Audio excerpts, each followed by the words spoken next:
चलिए खबरों में आगे बढ़ेंगे। मंदिर चढ़ावा और चंदा चोरी मामले में एसआईटी की जांच छठे दिन भी जारी रही है। एसआईटी की जांच में कई संदिग्धों के नाम सामने आए हैं जिन पर गाज गिर सकती है। माना जा रहा है कि जल्द ही सीएम योगी आदित्यनाथ को एसआईटी जांच रिपोर्ट सौंप सकती है, लेकिन एसआईटी की जांच में एक बड़ा खुलासा हुआ है। पता चला है कि जिन राम भक्तों ने चढ़ावे में जेवर और सोने चांदी चढ़ाया था वो गायब है। राम मंदिर के दान में हुए इस भयंकर भ्रष्टाचार पर सियासी तूफान भी तेज हो गया है। अखिलेश यादव ने फिर बीजेपी पर तीखा हमला बोला है। इसी पूरे मामले को लेकर आपको दिखाते हैं स्पेशल रिपोर्ट।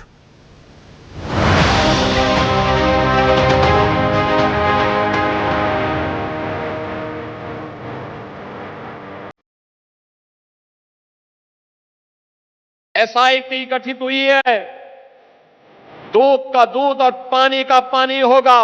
भाजपा का धर्म का मतलब धन है। सीसीटीवी के फुटेज इसलिए नदारत हैं कि सीसीटीवी से सीसी का राज खुल जाएगा। सीसी का मतलब तो जानते होंगे आप,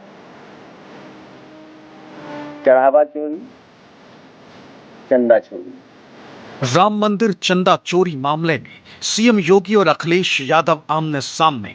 सीएम योगी ने साफ किया है कि 15 दिन में दूध का दूध और पानी का पानी हो जाएगा, और इसी डेडलाइन को देखते हुए एसआईटी की टीम ने लगातार छठे दिन भी मंदिर परिसर में जांच पड़ताल, कई और लोगों से पूछताछ की।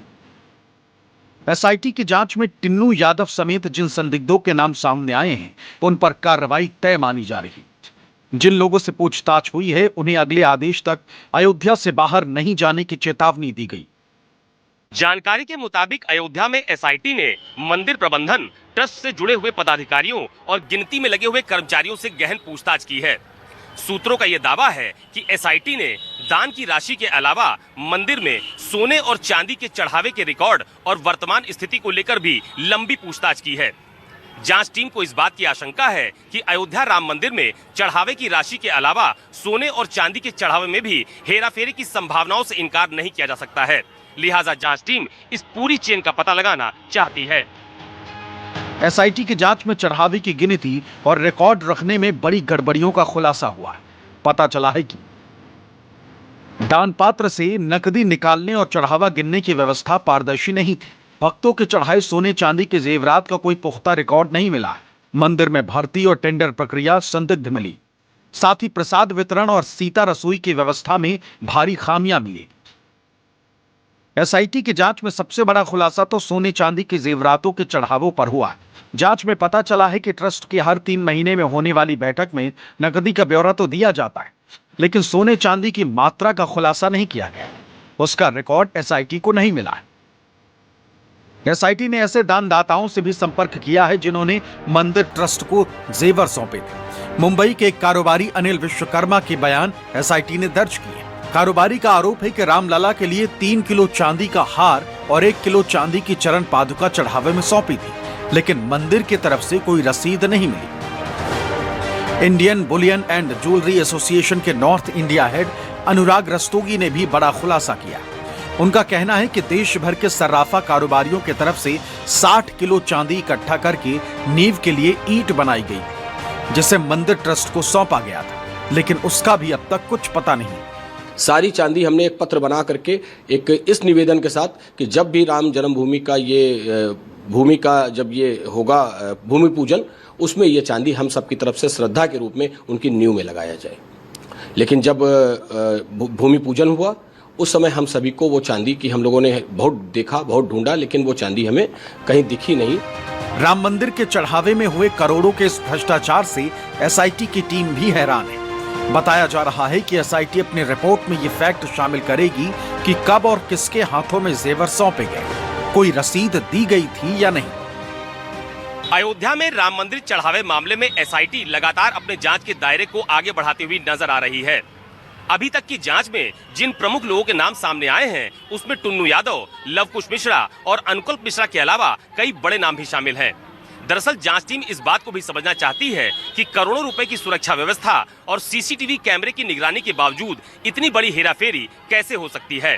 फिलहाल जांच टीम को 7 दिनों के भीतर अपनी प्रारंभिक रिपोर्ट और 15 दिनों के भीतर अपनी विस्तृत रिपोर्ट सरकार को सौंपनी है। माना जा रहा है रिपोर्ट के बाद कार्रवाई के साथ साथ ट्रस्ट में भी बड़े बदलाव देखने को मिल सकते हैं। चढ़ावे और चंदा चोरी के मामले का खुलासा होने के बाद से ही समाजवादी पार्टी लगातार हमलावर है। अखिलेश यादव हर दिन बीजेपी पर हमला बोल रहे हैं। अखिलेश यादव ने शनिवार को भी सोशल मीडिया पर पोस्ट किया और लिखा कि अयोध्या का भंडाफोड़ अधर्मियों के शताब्दी समारोह को समाप्ति समारोह बना दिया। डकैती पड़ती थी पहले, आज के 40-50 साल पहले तो एक घर दो घर जो लूटे जाते थे, लेकिन इसमें तो करोड़ों करोड़ों आस्थावान धर्म से जुड़े लोगों की आस्था के चढ़ावे की लूट हुई है, और वो भी लूट भगवान राम के दरबार से हुई है। अब इसका खुलासा हो गया है, इसको कोई दबा नहीं पाएगा। तुलसीदास ने सही लिखा है, जब जब होए धर्म की हानि, तो इन लोगों के रहते धर्म की हानि हो रही है। लेकिन जब प्रभु श्री राम विराजमान हैं, जिनकी महिमा अपार है, विश्वविख्यात है, अब कोई बचने वाला नहीं है। और प्रभु श्री राम इतना नाराज हैं कि अब की सफाया हो जाएगा, योगी बाबा की सरकार का सफाया हो जाएगा। जांच एसआईटी कर रही है, जांच रिपोर्ट आएगी, उसके बाद जो कार्रवाई होगी वो करेंगे। वो श्री राम जन्मभूमि तीर्थ क्षेत्र ट्रस्ट है, उसमें राम मंदिर में चंदा चोरी को लेकर लखनऊ में सवर्ण मोर्चा की तरफ से हजरतगंज कोतवाली में तहरीर दी गई। करोड़ों सनातनी और सवर्ण समाज की धार्मिक भावनाओं को ठेस पहुंचाने का आरोप लगाया गया। दोषियों पर तत्काल एफआईआर दर्ज करने की मांग की गई। समाजवादी पार्टी का कहना है कि इस मामले में एसआईटी से जांच कराना काफी नहीं, जांच हाईकोर्ट की सिटिंग जज की अध्यक्षता में होनी चाहिए। तो कांग्रेस और आरजेडी ने भी बीजेपी पर हमला बोला।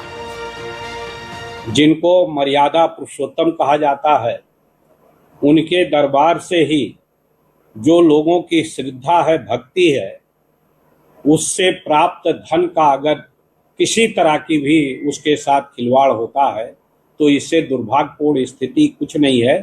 हमारी ये मांग है कि उसको एसआईटी से जांच होने से उसका कोई हल नहीं निकलेगा।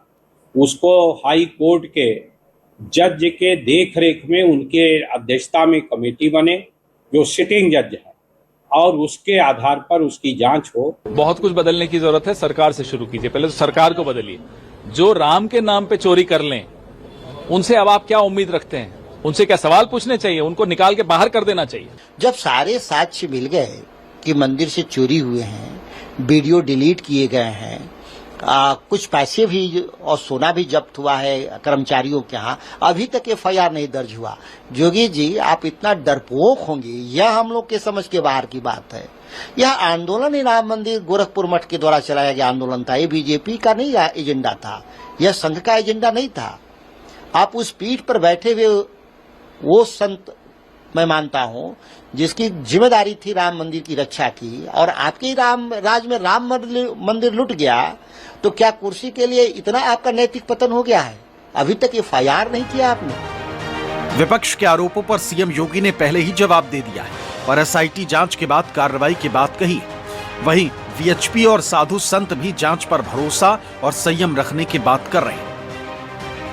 पहले भी लगते रहे हैं और पहले दिन से लगते रहे हैं, जिस दिन से हमने राम जन्मभूमि का आंदोलन प्रारंभ किया था। अभी तक कोई आरोप सिद्ध नहीं हो पाया।